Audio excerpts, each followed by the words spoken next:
In his book, The Transcendental Unity of Religion, the great Sufi philosopher Frithjof Schuon draws a distinction between religion and mysticism, or the exoteric and esoteric paths to God. Religions, with their ornate rituals and hierarchical power structures, seek to indoctrinate and control mass populations. On the mystical path, priests have no authority. The goal is direct experience.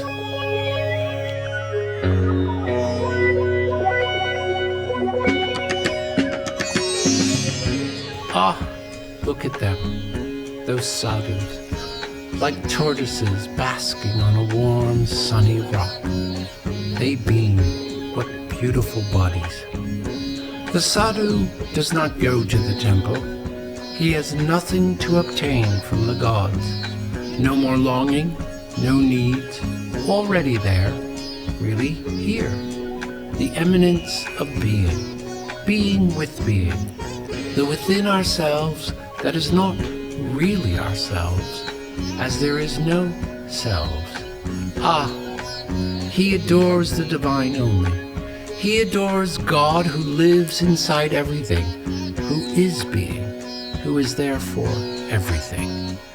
God that man can become, if, through meditation and exercise, he succeeds in recognizing that he is already, since God is no other than one's innermost self. The body prevents the ascetic from uniting himself with God, from recognizing that he himself is God, and so he will make his own body the subject of his sacrifice. The space enclosed in a sealed vase is no different from the space that surrounds it, or from space anywhere. If you want proof of this, break the vase, and you will see that the two spaces were only one, as they are now. Yes, I am he, cries the ascetic, who will break his body like a vase, and who, delivered from his limits, achieves union, yog. Yoga is a Sanskrit word that comes from the root yush, which means to join, together. Simply put, yoga means union. In many ways, the term yoga is similar to the English term communion. It refers to the state of union, or communion, with God, one's true self, or higher power. Whoever is pure in heart will see God.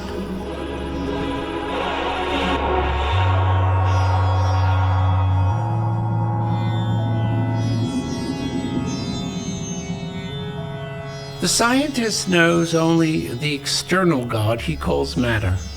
The yogi's purpose is to know the inner God called self. It seems obvious to him that this unknowable principle exists, and that it is one and the same in himself and in all other things. The adept is told, fix yourself and stop thinking, which seems to me not just difficult but near impossible, even as a person who meditates. So it is vexing to learn that in order to attain truth, it behooves us to give up altogether thinking. The function of thought is to unify the multiple. Faced with the one, it has nothing to do. It can only try to break it up. But the purpose of meditation is knowledge of the one, of the inner one, of the self. Thought cannot force its way in there. The very nature of thought, and not a failing of thought, prevents it from penetrating this mystery. Thought must renounce itself in order to conceive the one. Thought, then, is and not is thinking, which sounds odd, but there is another kind of thought, intuition, which is not exactly thought. By various persevering exercises of diet, posture, breathing, intellectual concentration and moral discipline, the yogi comes to know and control his conditioned nature, enters into samadhi, and comes face to face with facts which no instinct or reason can ever know. She learns that the mind itself has a higher state of existence, beyond reason, a super-conscious state, not accompanied with the feeling of egoism. There is no feeling of I, and yet the mind works, desireless, free from restlessness, objectless, bodiless.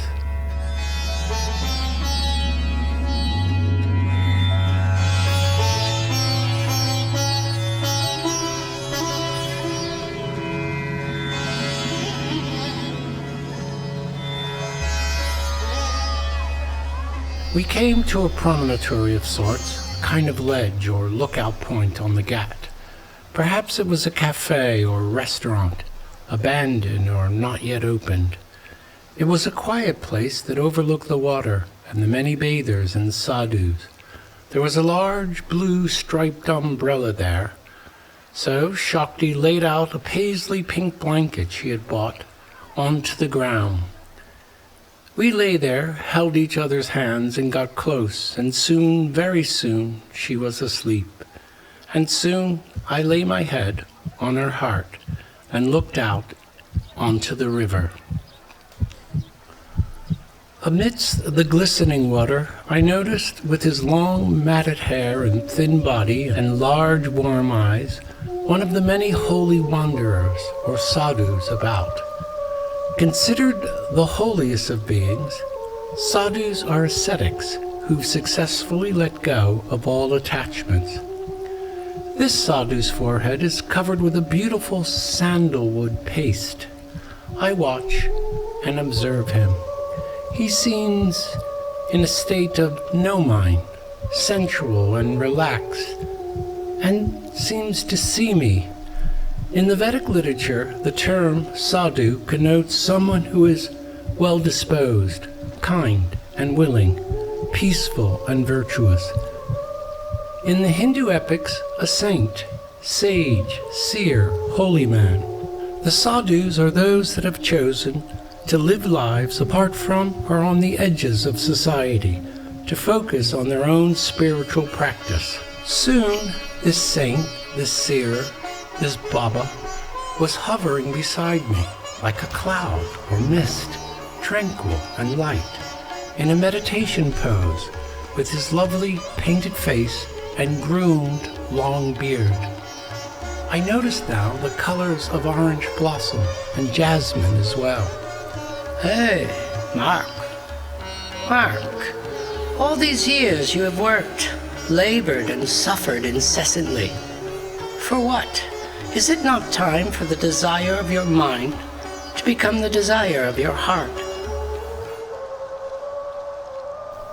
I half smiled in discomfort and amusement, and reached out with a pointed finger to touch him. "Who are you? Who knows me so well?" I asked. Is it not all the same to you who I am and what I am? He replied, hovering there like a misty saucer. There is alive in you a curiosity. Is it really still so strong that at this moment you are ready to give up yourself, with your whole being, to an analysis of the knowledge of yourself? Wait, whoa, I thought. If you feel with all your being that you're ready, then I advise you to try once more. If you clearly feel and recognize without any doubt that everything for which you have striven until now has been a mirage, and if you agree to one condition, I will try to help you. Oh, wow. I wondered, what could this condition be? And this condition is that you consciously give yourself equanimity in pleasure and pain, loss and gain, victory and defeat. I looked to Shakti, who was still beautifully asleep. I had hoped that she would be awake and see this hovering sadhu, but no. Was I really seeing this? And then the hovering guru, like the god Matsaya, was gone. Gone. Gone. I sat there marveled and bewildered. Oh my God, I thought. What just happened?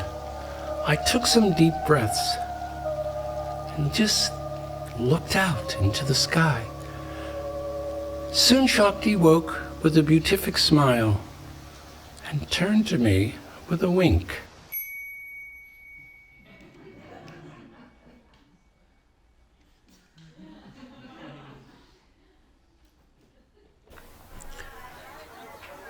We got up and started to walk along, and I asked myself, this floating, hovering genie, this demon of sorts, this vision, am I a fool lost in dreams? Yes, I am a fool. I wander along with a sack on my back, which contains all the sacred symbols, and yet I don't know what they mean. I don't know what's in this act, do I? My pants are falling down, I said to myself. I am a fool. Yes, I can see that, Shakti responded, as if reading my thoughts. Empty mind, nothing to wait for, nothing to receive.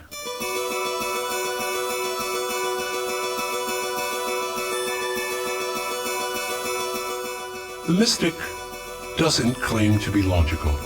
This sphere of experience is the unspeakable. It will not stand the test of logic.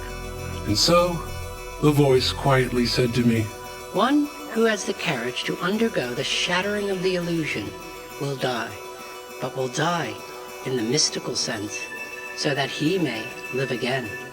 The ego is the illusion which dies.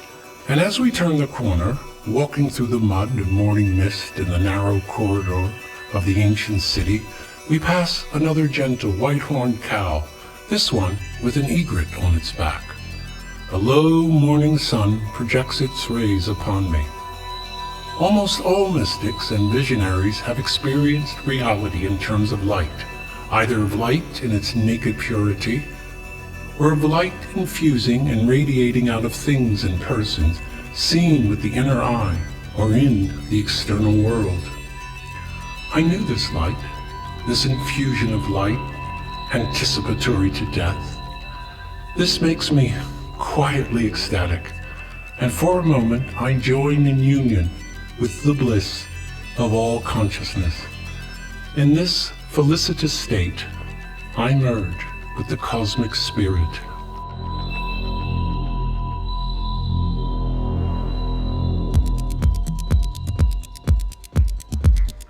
As we walk along, a young Hindi teen wearing a t-shirt of the goddess Kali with a garland of skulls and rings skateboards by, almost in slow motion.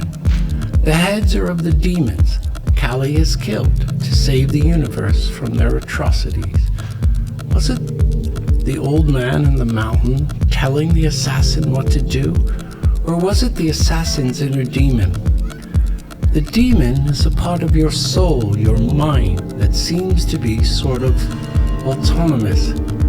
Socrates is reported to have been inhabited by a demon, which, in crucial moments, warned him what not to do. And thinking this, I trip again, crestfallen, sit down, and look out stubbornly. And the demon speaks. One day, the skull ring symbolizes death. Another, it symbolizes eternity. But the beggar you give it to will only see its monetary value. When will you realize that others cannot give you what you already have in yourself? As long as you do not find this treasure in yourself, you will continue to project your doubts onto others. I felt wounded and dejected hearing this, and groaned with irony. Thank you so much, Shakti. My demon, my inner voice, my beautiful love. At last I understand. In order to awaken, I must become a beggar. strip myself of my personal anxieties in order to attain poverty of spirit, transforming myself into an empty bowl and waiting patiently for my essential being, the great Buddha, to grant me the alms of awakening.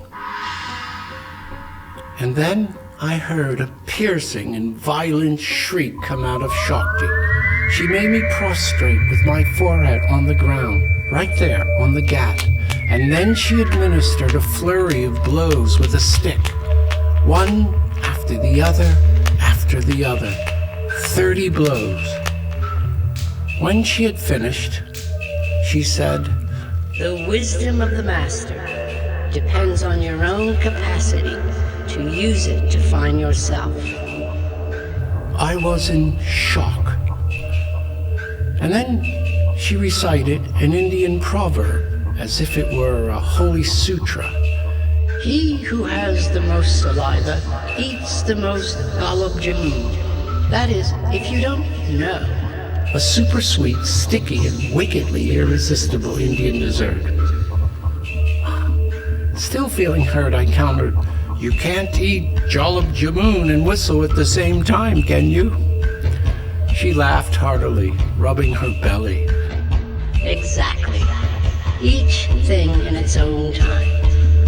Treasure, she said, needs not just to be found, but to be cultivated.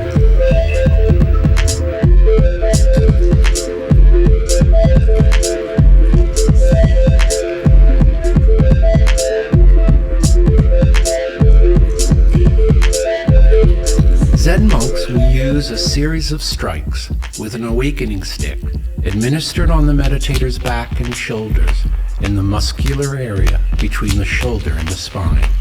Though it may cause a momentary sting if performed vigorously, these strikes are not injurious. Shakti wanted to stop all that thinking in my head, and she did for a bit. The rational human being no longer wants to imagine they can be swallowed up by transpersonal forces, and yet they are everywhere. Demons, archetypes, possessives in search of a host. Is the cloud in the sky just a cloud? Or an elemental letter, fluid, ambiguous, dynamic, at once a bird and a dragon, and yet neither bird nor dragon? The knots binding my soul are loosening, not without birth pangs, and I am one with the active intellect, the intermediary between the divine and human spheres. The I narrative, focused and singular, seems to be moving, drifting, yes, loosening like those clouds. I walk along with Shakti, who seemed more than ever to have cultivated that inner Buddha sense of a dense, quiet silence, yet fully present to the now.